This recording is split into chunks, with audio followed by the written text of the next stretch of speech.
안녕하세요. 저는 이제 중고등반에서 이제 제일 난폭한 애들을 다 관리하고 있는 고등학교 2학년 강도현입니다.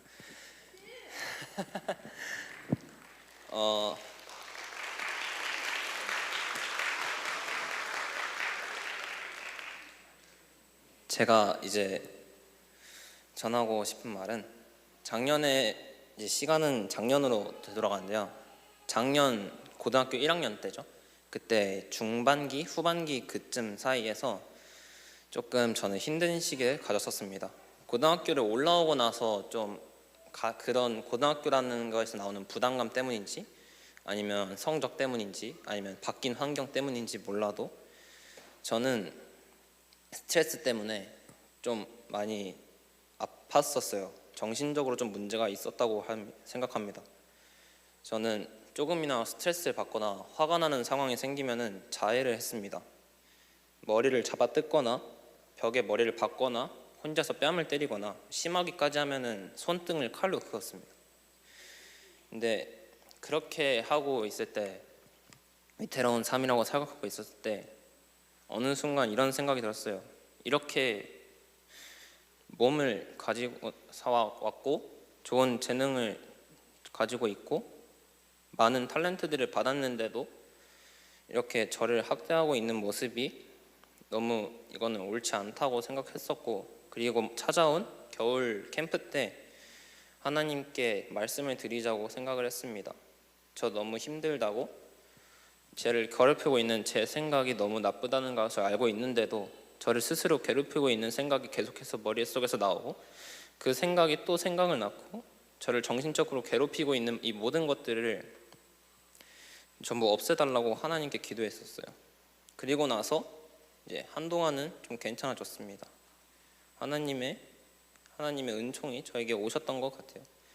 하지만 이제 2학년이 시작되고 다시 중간고사가 끝났을 때쯤 문제가 생겼습니다. 아버지께서 중간고사가 끝나고 나서 계속 놀고 있는 저의 모습을 보니까 마음에 안 들으셨나 봐요. 저에게 자꾸 너는 이제 고등학교 2학년이다, 공부를 해야 된다, 남들은 다 공부하고 있을 시간에 네가 여기서 이렇게 놀고 있으면은 너는 이제 도태될 수도 있고, 이젠 너는 너 뒤에서 놀고 있는 친구들이 아니라 네 앞에서 달려가고 있는 친구들하고 경쟁을 해야 된다고 말했는데, 지금 다시 생각해 보면은 그건 당연한 말씀인데도 그 당시에는 그게 듣기가 너무 싫었어요. 그래서 계속 스트레스가 쌓이다 보니까 다시 재발을 했습니다. 제가 가지고 있던 마음의 병이 재발을 했어요. 그때도 또 혼자서 뺨을 때리고, 근데 또 소리는 나니까 짜증나고, 지금 화가 날 때 좀 맞아야지 이게 정신을 차려지는지 모르겠는데, 화가 나니까 뺨을 때리는데 소리 나면은 또 부모님께서 아시니까 주먹으로 턱을 때리거나 머리를 자꾸 침대에 박거나 머리를 때리거나 했고요.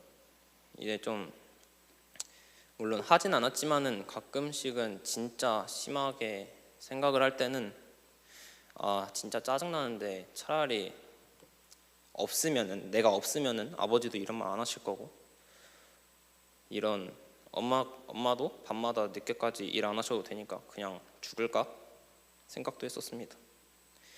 그런데 다행히도 이런 생각은 나쁘다는 것을 알고 있었고, 전에 한번 경험했던 그런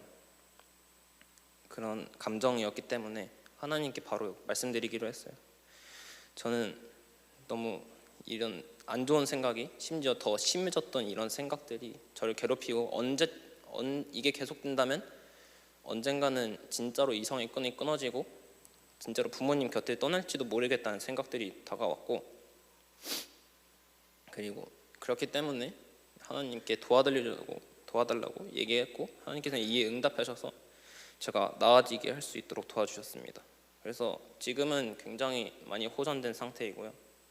하지만 그 여파 때문인지 몰라도 지금은 살짝 성격이 그래도 지금 성격이 좀 건드리면은 짜증이 나거나 건드리면 좀 험한 말을 하는 성격으로 좀 바뀐 것 같아요.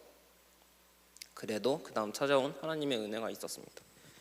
그것이 바로 몽골 선교 여행이었어요. 그 당시에는 뭐 매년 다녔으니까 이번에도 갈 수 있지 않을까 생각했었는데, 그게 부모님께서 말씀하시기를 저희 집에는 조금 이제는 좀 돈이 부족해져서 엄마도 가려고 했었었는데 둘이 가기에는 좀 무리가 있을 수도 있다.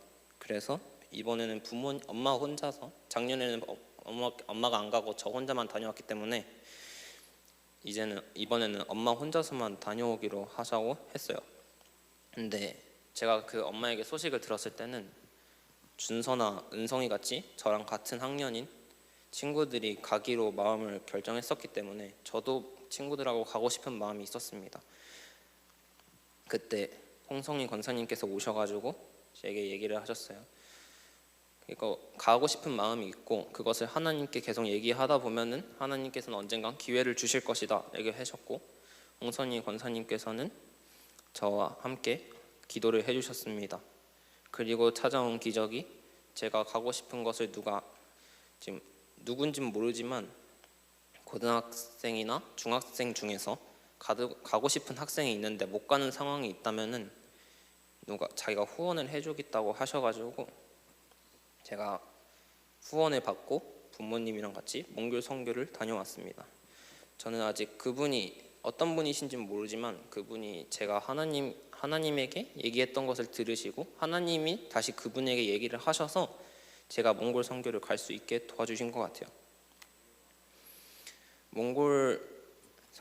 몽골은 공식적으로 선교를 목적으로는 입국을 못한다고 해요. 그래서 저희도 몽골에 가서도 집사님들이나 전도사님한테 선생님 아니면 삼촌 이모로 부르기로 했었고, 직접적으로 저희가 선교에서 하나님을 전하러 왔다는 그런 메시지를 하나님을 언급하지 못하고 이런 사람도 있었다라고 언급을 하면서 하나님을 전하였습니다. 이런 걸 보면서 몽골인들은 몽골 사회에서 하나님을 믿고 나아간다는 것이 얼마나 힘든 것인지를 알게 됐습니다. 이런 상황에서 하나님을 믿고자 하는 아이들은 믿음이 굉장히 아름다웠고 너무 예뻤어요. 지금 제가 몽골에서 마지막 날에 애들이 다 같이 하나님을 믿는 아이들이 다 같이 모여가지고 캠프 같은 걸 짤막하게 한 적이 있었는데, 그때 선생님으로서 도움을 준 학생들하고 제가 SNS 아이디를 교환을 했습니다. 그러면은 그 SNS에 친구들이 올리는 영상이나 그런 동영상 혹은 이제 피드 릴 스토리라고 하죠. 그런 것들이 이제 올라오는데 거기에서 보면 항상 캠프를 소개하고 하나님 그 찬양을 올려놓고, 그리고 자기 교회에서 친구들과 함께 찍은 영상들을 올리더라고요. 몽골 사회를 생각해 봤을 때 그런 거 올리는 것 자체가 굉장히 위험한 행동일 수도 있고 그 근처 마을 사람들이나 만약에 친구 중에서는 믿는 친구가 없었다면 그건 굉장히 그 친구들에게도 비난을 받을 수 있는 상황이 되었을 수도 있습니다. 하지만 그 아이들은 그 영상을 올렸고요. 제가 그 영상을 보니까 저는 이런 생각이 들었어요. 저 아이들은 저렇게 힘들고 핍박받는 상황 속에서도 저런 영상을 올리고 하나님을 홍보하고 자기가 하나님을 믿고 있다는 사실을 부정하지 않는데 왜 나는 이렇게 힘든 상황에서 약간의 스트레스만 받아도 자기를 자해하고 이런 하나님을 믿기 좋은 사회에서도 자기를 자해하고 하나님을 찬양하지 못하고 왜 자기의 삶에 만족을 하지 못할까라는 생각을 하나님께서 저에게 주셨습니다. 이 시간이 지나면서 저는 한 가지를 깨달았어요. 하나님께서는 언제나 저와 함께하고 계시고 제가 가장 깊은 어둠 속에 있을 때조차도 제 손을 놓지 않았다는 겁니다. 제가 무너지고 상처받았던 순간들이 단순한 고통이 아니라 제 믿음을 단련하고 제 마음을 새롭게 세워주시기 위한 과정이었음을 알게 되었습니다. 앞으로 저는 제 안에 있는 연약함을 부정하지 않고 그것을 하나님께 맡기며 나아가려고 합니다.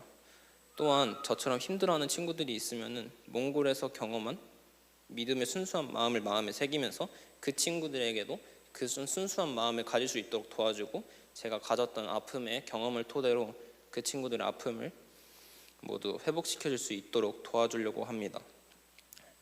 지금까지 얘기해온 저의 이야기는 완전하지 못합니다. 하지만 하나님께서는 저를 통해 하실 일을 앞으로도 계속 기대하면서 살아가도록 하고 그것을 위해서 기도하도록 나아가겠습니다. 하나님께서는 제 삶을 사용하시고 그리고 제 마음속의 상처가 온전히 주님의 사랑으로 치유되길 바랍니다. 성도분들께 부탁드리고 싶은 마음이 있는데, 제가 아직 불완전하다고 아까 말씀드린 것처럼 제 마음속에 있는 상처가 모두 치유될 수 있도록 기도해 주세요. 감사합니다.